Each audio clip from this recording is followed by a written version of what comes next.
अरे क्या क्या करूं मैं इसका, क्या करूं इसका, क्या करूं, मार भी नहीं सकता। पापा बत्तख बहुत टेंशन में है क्योंकि उनकी बीवी प्रेग्नेंट थी और बच्चे देने वाली है। मम्मी रे, नहीं। पापा डक का टेंशन से माथा फटा जा रहा था, इसलिए पापा डक अपनी बीवी से कहते हैं, समय हर कायर को शूरवीर बनने का एक अवसर देता है, वो क्षण यही है। हमारे मतलब आपको मत सिखा, चल। ये भगवान क्या जुल्म है। माडा डक भी बैठे बैठे बोर हो रही थी और इधर बाप ने टेंशन में जमीन ही खोद डाली। अरे भैया छुट्टी हो गई, छुट्टी हो गई। माडा डक ने 4 छोटे छोटे और प्यारे प्यारे बच्चों को जन्म दिया। हम बन गई रे बाप, तोहनी बन गईला चाचा। हम बन गई रे बाप, तोहनी बन गईला चाचा। पिता डक अपने बच्चों को देखकर बहुत खुश था। तभी माड़ा बत्तख को कुछ कुछ होने लगा और बत्तख के घोंसले से 5वां अंडा निकला जिसका आकार काफी बड़ा था। पापा बत्तख अंडे को चेक कर रहे थे, तभी अंडे से 2 बड़ी बड़ी टांगे बाहर निकली। भाई यहाँ पे क्या हो रहा है, भाई यहाँ पे क्या हो रहा है भाई। तभी अंडे वाले बच्चे ने अपना चेहरा दिखाया। मतलब भैया एक मिनट रुको, तुम खुद देखो, ये देखो है मुझसे कोई स्मार्ट, खुद नहीं, तुम खुद देख। मैं ये नहीं कहता, तुम मेरी बात मानो, तुम खुद देखो ना, फैसला तुम करो। फिर पिता ने उस बच्चे को देखा और बाकी 4 बच्चों को देखा। अच्छा ठीक है, क्यों हिला डाला ना। फिर पति पत्नी ने सामने से उसको देखा। ये गड़बड़ है बाबा। पति को लगा कि उसकी बीवी ने उसे धोखा दिया। मेरा बेटा हो ही नहीं सकता, ये मेरा बेटा हो ही नहीं सकता। पत्नी निर्दोष होने का दावा करती रही, पर फिर भी पति, पूरे मोहल्ले मेरी बेइज्जती करवा रहे, खुद तो बदनाम है, कालू चोर की लड़की। ओए हेलो, जाके खुद को देख नशेड़ी बेवड़े। सब अब एक बात बताओ, ऐसी औरतों को बेल्टों से नहीं मारना चाहिए। बहुत मजा आ रहा है यहाँ पे। क्या ये भी कह रहा है बेल्टों से मारना चाहिए, वो भी मोटे बक्कल वाली, सीधा दांतों में मारो। जैसे बहुत देखे हैं। देखेगी ना जब धंधा करती है तो। ओए चल तू निकल, बिंदु धारा सिंह की शक्ल की। तो अंकल अपनी बीवी से गुस्सा होकर वहाँ से चले जाते हैं। ये देखकर उनकी बीवी भी उनसे गुस्सा हो जाती है और वहाँ से अपने बच्चों को लेके जाने लगती है। मेरे को जाना पड़ेगा, मेरे को जाना। फिर छोटू भी अपनी माँ के पीछे भागता है। माँ तालाब में बच्चों को अपनी पीठ पर बैठा के घुमा रही होती है, तभी छोटू भी वहाँ आता है और उछल के माँ के पीठ पर बैठ जाता है। बहुत मजा आ रहा है यहाँ पे। अरे कौन भौंक रहा है ये बदतमीज। अरे मैं क्या बताऊँ मैं। छोटू माँ की आंखों में चुभ रहा था, इसलिए उसने उसे पानी में फेंक दिया। छोटू को लगा ये एक खेल है, इसलिए उसे बुरा नहीं लगा, पर बत्तख छोटू को छोड़ के अपने बाकी बच्चों के साथ जा रही थी। तभी छोटू की आवाज आई, माँ मैं आ गया, माँ मैं आ गया माँ। पर माँ को उसे देखकर खुशी नहीं हुई। अरे तेरी माँ का फट जाएगा, अभी पुलिस में जा रही है, अभी बत्तख ने छोटू को बहुत ही बुरी तरह से डांट कर वहाँ से चले जाने को कहा। उसके अपने भाइयों ने भी उसे स्वीकार नहीं किया और उसे वहीं छोड़कर वे सभी वहाँ से चले गए। ये भगवान क्या जुल्म है। उनके जाने के बाद छोटू ने खुद को देखा और सोचने लगा कि क्यों उसकी माँ और भाइयों ने उसे नकार दिया। तभी उसने अपना चेहरा पानी में देखा।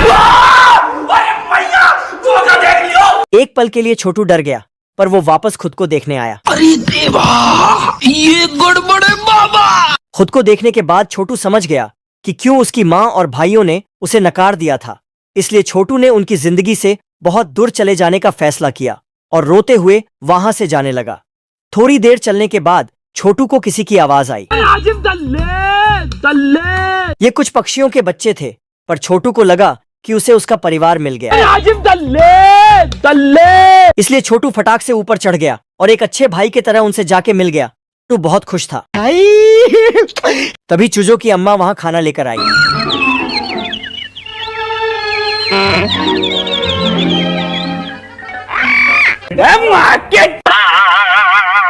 मामो तेरा बहन के महावीर वाला दब दब दब दब दब दब दब दब दब दब तेरी बहन का। अरे दादा रे, बस। छोटू उस पक्षी से भागते भागते तालाब में एक बत्तख जैसा दिखने वाला खिलौने से टकरा जाता है। कौन है बे? छोटू ने जब उस खिलौने को देखा तो उसे उसमें अपनी माँ दिखाई दी। छोटू को लगा उसे उसकी माँ मिल गई।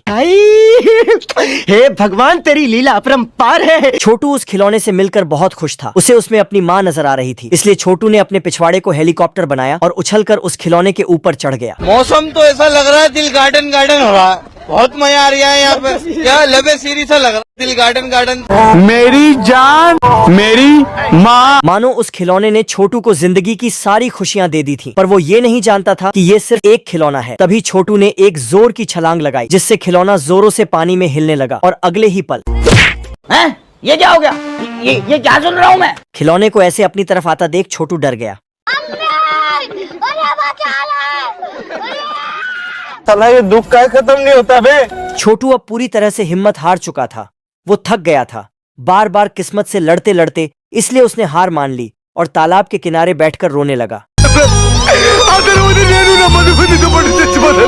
वही एक हंस का परिवार घूम रहा था। तभी उन्होंने छोटू को देखा। उन्होंने देखा कि कैसे छोटू अपने आप को तालाब में देख देख कर रोए जा रहा है।